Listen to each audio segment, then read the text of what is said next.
നമസ്കാരം, പ്ലസിലേക്ക് സ്വാഗതം.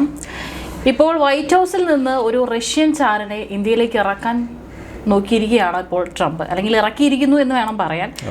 ഇതെല്ലാവരും കേൾക്കുമ്പോൾ എന്തത് ആരത് എന്നൊക്കെ ചോദിക്കും. ഏതായാലും കുറച്ച് കാലങ്ങളായിട്ട് ഇന്ത്യയുമായി ഒരു താരിഫ് യുദ്ധം തുടർന്നുകൊണ്ടിരിക്കുന്ന ഒരു സാഹചര്യത്തിൽ ഒരു തുറുപ്പുചീട്ട് എന്ന നിലയിലാണ് ഇപ്പോൾ സെർജിയോ ഗോർ എന്ന് പറയുന്ന ഒരു അവതാരത്തെ ഇപ്പോൾ ട്രംപ് ഇറക്കിയിരിക്കുന്നത്. ആരാണ് ഈ സെർജിയോ ഗോർ? ഇപ്പോൾ അതാണ് ചർച്ച. ഇപ്പോൾ ശരിയാണ്, ആദ്യം കൃഷ്ണൻ എന്ന് പറഞ്ഞ പോലെ തന്നെ ഒരു റഷ്യൻ ചാരൻ എല്ലാവർക്കും ഉണ്ടാകുന്നൊരു സംശയമാണ്, എങ്ങനെയാണ് റഷ്യൻ ചാരനെ അമേരിക്കയിൽ എത്തിച്ചത്? എന്തിനാണ് ട്രംപ് ഇത്രയും കലുഷിതമായൊരു സാഹചര്യത്തിൽ അങ്ങനെ ഒരു വ്യക്തി ഇന്ത്യയിലേക്ക് കൊണ്ടുവരുന്നത്? അപ്പോൾ ഇത്തരത്തിലുള്ള പല ചോദ്യങ്ങളുണ്ട്. ഏറെക്കുറെ ട്രംപിൻ്റെ തിരഞ്ഞെടുപ്പ് സമയത്ത് തന്നെ പുറത്തു വന്ന ചില വാർത്തകളിലൂടെയും ചില മാധ്യമപ്രവർത്തകർ ഉന്നയിച്ച ആക്ഷേപത്തിൻ്റെ അടിസ്ഥാനത്തിലുമാണ് പറയുന്നത് റഷ്യൻ ചാരൻ, അതായത് ജന്മം കൊണ്ടെന്താണ് ഒരു റഷ്യക്കാരനാണെന്നേ ഉള്ളൂ, വംശജാനം ആണെന്ന് മാത്രമേ ഉള്ളൂ, അല്ലാതെ മറ്റ് ബന്ധങ്ങളല്ല അതിൽ പറയപ്പെടുന്നത്. ഇദ്ദേഹത്തെ സംബന്ധിച്ച് പറയുകയാണെങ്കിൽ വലിയൊരു രാഷ്ട്ര തന്ത്രജ്ഞനാണ്.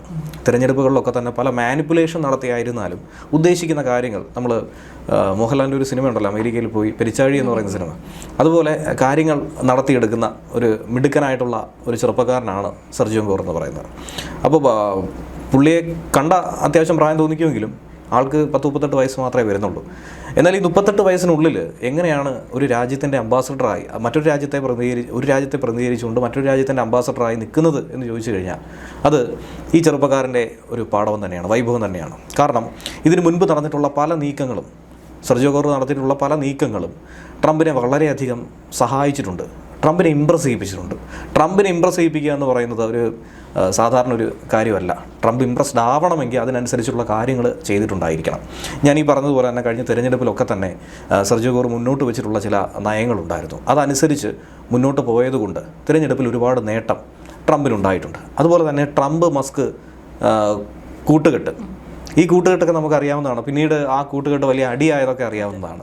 സമാനമായി തന്നെ അടിയുണ്ടാക്കിയ ഒരാൾ കൂടിയാണ്, ട്രംപിനൊപ്പം നിന്നുകൊണ്ട് അടി ഉണ്ടാക്കാൻ കാരണങ്ങൾ ആദ്യം ഇട്ടുകൊടുത്ത ആൾ കൂടിയാണ് ആര്? നമ്മുടെ സെർജിയോ ഗോർ എന്ന് പറയുന്നത്.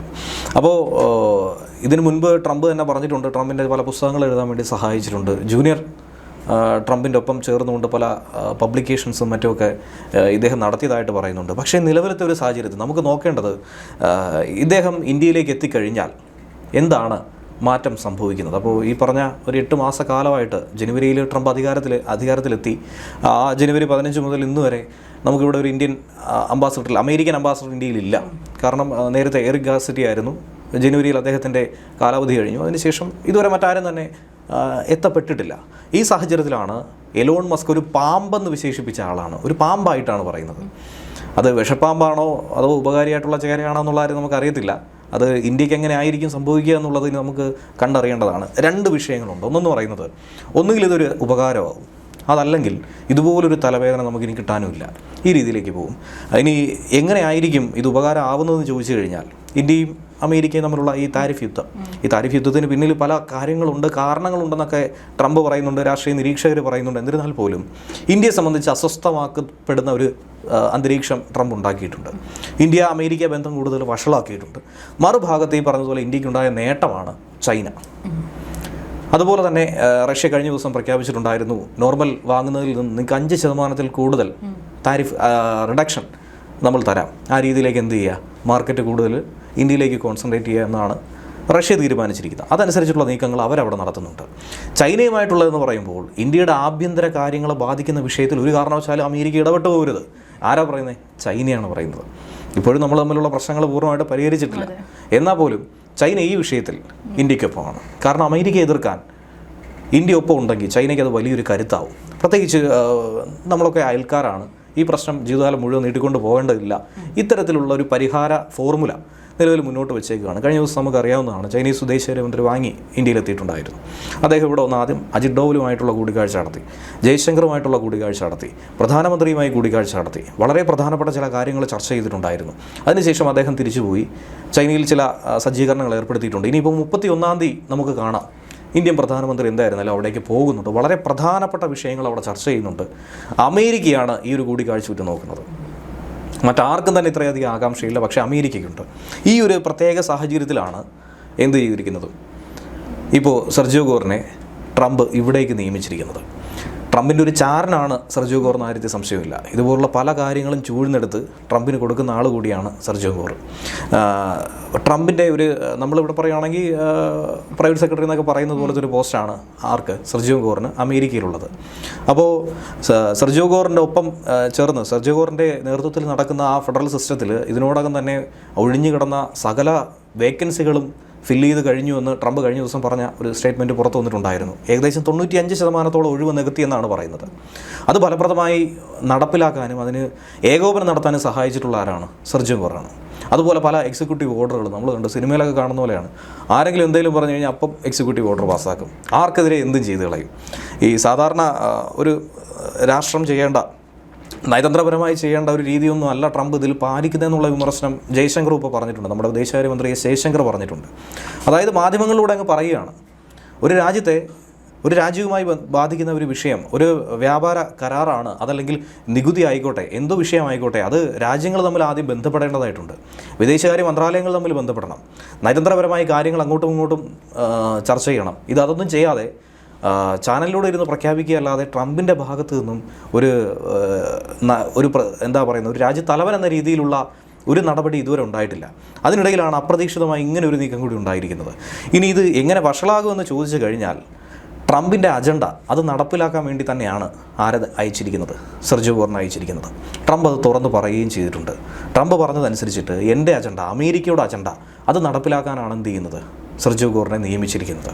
ഇപ്പോൾ അമേരിക്കൻ അംബാസഡറായി ഇന്ത്യയിലേക്ക് കൂടി എത്തുമ്പോൾ ഇനി എന്തൊക്കെ ആയിരിക്കും ഇദ്ദേഹം ഇവിടെ ആസൂത്രണം ചെയ്യുന്നത്, ഏതൊക്കെ അജണ്ടകളായിരിക്കും ഇവിടെ നടപ്പിലാക്കുന്നതെന്നുള്ളൊരു ആകുലത ഒരു ഭാഗത്ത് നിൽക്കുന്നുണ്ട്. കാരണം ട്രംപിനെ സംബന്ധിച്ച് സെർജിയോ ഗോർ അല്ലാതെ ഇതിനേക്കാളും കാര്യക്ഷമമായി, ട്രംപിൻ്റെ ഒരു കാഴ്ചപ്പാടിൽ കാര്യക്ഷമമായി ഇവിടെ കാര്യങ്ങൾ ഏകോപിപ്പിക്കാനോ ചില കാര്യങ്ങൾ നടപ്പിലാക്കാനോ ചില കാര്യങ്ങൾ ചൂഴ്ന്നെടുക്കാനോ മറ്റാർക്കും തന്നെ സാധിക്കത്തില്ല. അതുകൊണ്ടുകൂടി തന്നെയാണ് ഇപ്പോൾ എന്ത് ചെയ്തിരിക്കുന്നത്, ഇങ്ങനെ ഒരു നിയമനം ഉണ്ടായിരിക്കുന്നത്. ഇതിനെക്കുറിച്ച് ജാഗ്രതയോടുകൂടി തന്നെയാണ് ഇന്ത്യയും നോക്കി കാണേണ്ടതെന്നാണ് ഇപ്പോഴത്തെ ഒരു സാഹചര്യത്തിൽ മനസ്സിലാക്കുന്നത്.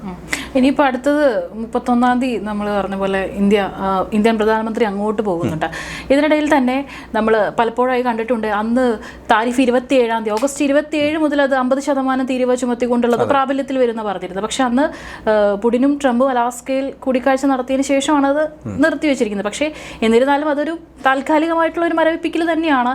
അതിനുശേഷം പിന്നീട് ഒരു നീക്കം ഇതുവരെയായിട്ട് നടന്നിട്ടില്ല എന്ന് തോന്നുന്നു. അതിലൊരു കാര്യമുണ്ട്, അതായത് ഇപ്പോൾ ചില വിദഗ്ധർ ഇങ്ങോട്ട് വരാൻ തീരുമാനിച്ചിരുന്നു, അത് നിർത്തി. ഒരു വിദഗ്ധ അഭിപ്രായം പുറത്തു വന്നു, വിദേശകാര്യ വിദഗ്ധരടക്കം പറയുന്ന അനുസരിച്ചിട്ട് ഇപ്പം ട്രംപുമായി ചേർന്ന് നിൽക്കുന്ന നിരവധി ആളുകൾ, ട്രംപിൻ്റെ മുൻ ഉപദേശകരും അതുപോലെ ഉണ്ടായിരുന്ന നിരവധി ആളുകൾ പറഞ്ഞിട്ടുള്ള ഒരു വിഷയമുണ്ട്. ട്രംപ് ചെയ്തതിൽ വെച്ച് ഏറ്റവും മണ്ടത്തരമാണ് ഇന്ത്യക്ക് മേൽ ഇത്തരത്തിലൊരു നികുതി ചുമത്തിയത് പോട്ടെ, പിഴ ചുമത്തിയത് പോട്ടെ, അത് കൂടാതെ അധിക താരിഫ് എന്ത് ചെയ്തു, ഇന്ത്യയെ വരുതിയിലാക്കാൻ വേണ്ടി ശ്രമിച്ചു. ഇന്ത്യയെ വരുതിയിലാക്കാനായി ആർക്കും തന്നെ കഴിയത്തില്ല. ഈ കഴിഞ്ഞ 10-75 വർഷമായിട്ട് നമ്മളത് കണ്ടുകൊണ്ടിരിക്കുന്നതാണ്. ഈ കഴിഞ്ഞ ഒരു 10 കാലമായിട്ട് ഇന്ത്യയുടെ വളർച്ച അത് എല്ലാവരെയും ഞെട്ടിക്കുന്ന ഒരു അഭൂതപൂർവമായ ഒരു വളർച്ച തന്നെയാണ്. അപ്പോൾ ഇത്തരത്തിൽ വളർന്നുകൊണ്ടിരിക്കുന്ന ഒരു രാജ്യത്തിനെ ഭയപ്പെടുത്താനും ഭീഷണിപ്പെടുത്താനും സാധിക്കൂ. അമേരിക്ക തന്നെ തുറന്ന് സമ്മതിക്കുന്നുണ്ട്. അതായത് ലോകത്തിലേക്ക് വെച്ച് ഏറ്റവും അധികം ജനസംഖ്യയുള്ള ഒരു രാജ്യത്തോടാണ് അമേരിക്ക എന്ത് ചെയ്യുന്നത്, ഈ വിലപേശൽ നടത്തുന്നത്. അപ്പോൾ അങ്ങനെ രാജ്യത്തോട് വിലപേശുമ്പോൾ ഒരു സാമാന്യ മര്യാദ പാലിച്ച് വേണം എന്ത് ചെയ്യാം, അത്തരത്തിലുള്ള വിലപേശൽ നടത്താൻ. ഇനി മറ്റൊരു വസ്തുത കൂടിയുണ്ട്. ട്രംപ് ഇപ്പോൾ പറയുന്നു റഷ്യയിൽ നിന്നും എണ്ണ വാങ്ങിയത് കൊണ്ടാണ് പിഴ അല്ലെങ്കിൽ ഈ പറയുന്ന 50% താരിഫ് ഏർപ്പെടുത്തുന്നതെന്ന്. ശരിക്കും വശം ഇതൊന്നും അല്ല, മറ്റു ചില കാര്യങ്ങൾ ഒരു ഭാഗത്ത് നിൽക്കുന്നുണ്ട്. ഇന്ത്യ ഇന്നലെ അല്ല റഷ്യയിൽ നിന്ന് ഇന്ധനം വാങ്ങി തുടങ്ങിയത്, ഇന്ത്യ ഇതിന് മുന്നേ വാങ്ങിയിട്ടുള്ളതാണ്. ഇനി മറ്റൊരു വശം പറയുകയാണെങ്കിൽ യൂറോപ്യൻ രാജ്യങ്ങളെ സംബന്ധിച്ച് ഇന്ത്യയും ചൈനയും റഷ്യയിൽ നിന്ന് എണ്ണ വാങ്ങിയില്ല എങ്കിൽ ഏറ്റവും അധികം സമ്മർദ്ദം, ഏറ്റവും അധികം ബുദ്ധിമുട്ടുണ്ടാകുന്ന ആർക്കാണ്, ഈ രാജ്യങ്ങൾക്ക് തന്നെയാണ്. അതുകൊണ്ട് അമേരിക്കയുടെ പൂർണ്ണ സമ്മതത്തോടു കൂടി തന്നെയാണ് ഇന്ത്യയിൽ നീക്കുക. അമേരിക്കയുടെ സമ്മതം നമുക്ക് ആവശ്യമില്ല, എന്നിരുന്നാലും അമേരിക്ക പരോക്ഷമായി നമുക്ക് നൽകിയിട്ടുള്ള ഒരു അനുവാദമുണ്ട്. കാരണം ഈ ക്രൂഡ് ഓയിൽ നമ്മൾ വാങ്ങുന്നു, ഇത് ശുദ്ധീകരിച്ച് പെട്രോളായും ഡീസലായും മറ്റ് ആവശ്യങ്ങൾക്കും വേണ്ടി എന്ത് ചെയ്യുന്നു, ഇത് യൂറോപ്യൻ രാജ്യങ്ങളിലേക്ക് കയറ്റി അയക്കുന്നു.